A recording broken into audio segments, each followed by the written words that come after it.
प्यारे दोस्तों, स्वागत है आज की एक नई वीडियो में। दोस्तों, यदि आपके यहाँ भी कर्मवीर भरतखंड काव्य चलता है तो आज की वीडियो आपके लिए बेहद इंपॉर्टेंट होने वाली है, क्योंकि आज की इस वीडियो में कर्मवीर भरतखंड काव्य से पूछे जाने वाले सभी प्रश्नों का सफाया करने वाला हूँ।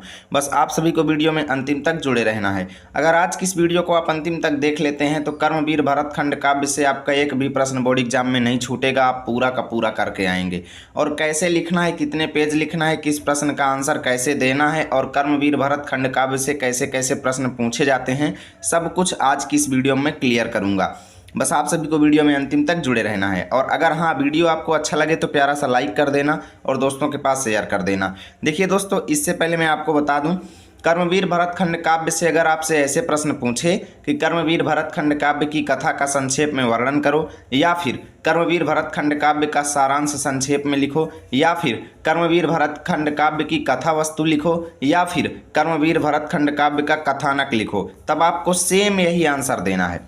यानी कि 4 से 5 प्रकार से आपसे प्रश्न पूछ सकता है, लेकिन आंसर आपका केवल एक रहेगा, जैसे मैं बता रहा हूँ। ठीक है, बस आप सभी को ऐसे हाईलाइटेड हेडिंग डालना है और काले से डालना है, लाल वगैरह कहीं भी यूज नहीं करेंगे। ठीक है, हेडिंग वगैरह सब आपको नीले पेन से या काले पेन से डालना है। उसके बाद लिखेंगे, कर्मवीर भरतखंड काव्य में कैकेयी पुत्र भरत की भातृभक्ति का सुंदर वर्णन है। भातृभक्ति मतलब भाई के प्रति भक्ति जो है उनकी, उसका सुंदर वर्णन किया गया है।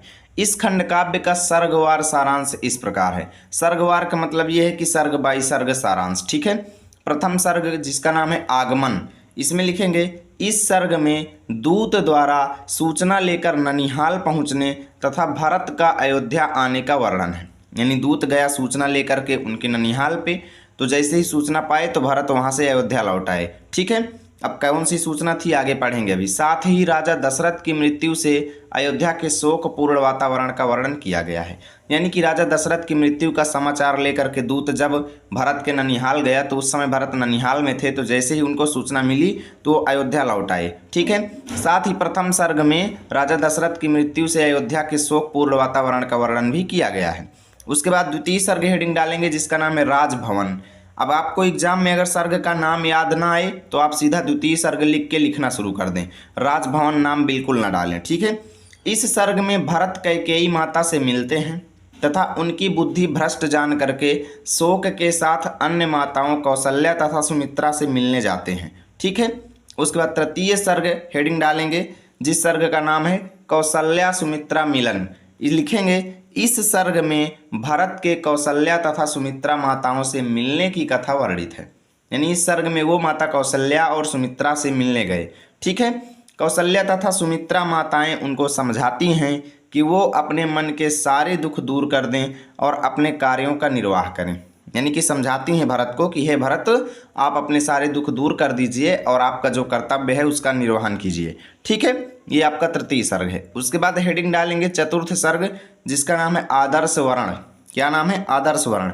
लिखेंगे, इस सर्ग में गुरु वशिष्ठ द्वारा भरत को समझाने का वर्णन है तथा भरत द्वारा पिता के शरीर का दाह संस्कार करने का वर्णन है। ठीक है, अंत में भरत के राज तिलक का प्रस्ताव रखा गया जिसमें आरूढ़ होने की जगह पर भरत अपने भाइयों यानी राम लक्ष्मण को वन से लाने का विचार करते हैं।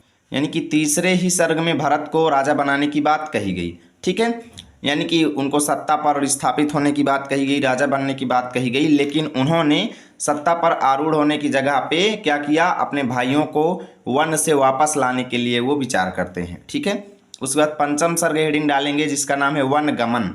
लिखेंगे, इस सर्ग में भरत के वन प्रस्थान का वर्णन है, यानी जंगल जाने की कथा का वर्णन है। भरत पैदल पूरी सभा के साथ उन्हें बुलाने के लिए चल देते हैं, यानी भगवान को बुलाने के लिए चल देते हैं तथा राम के चित्रकूट में होने की खबर पाकर वह वहां पहुंच जाते हैं। ठीक है, ये पंचम सर्ग की कथा है। उसके बाद खष्ट सर्ग हेडिंग डालेंगे जिसका नाम है राम भरत मिलन। इसमें लिखेंगे, इस सर्ग में राम भरत मिलाप का वर्णन है।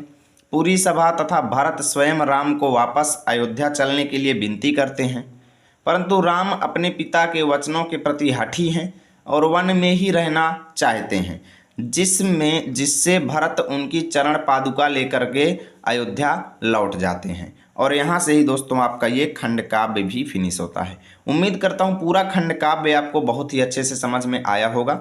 अब देखिए, अगर आप सभी को इसका PDF चाहिए तो टेलीग्राम पे जाना है, लर्न विथ आरपी लिखना है, मेरा चैनल आएगा, उसको ज्वाइन कर लेना है। वहाँ पे इसकी PDF मैं आपको दे दूंगा। मिलेंगे आप सभी के साथ अगली वीडियो में, तब तक के लिए जय हिंद जय भारत।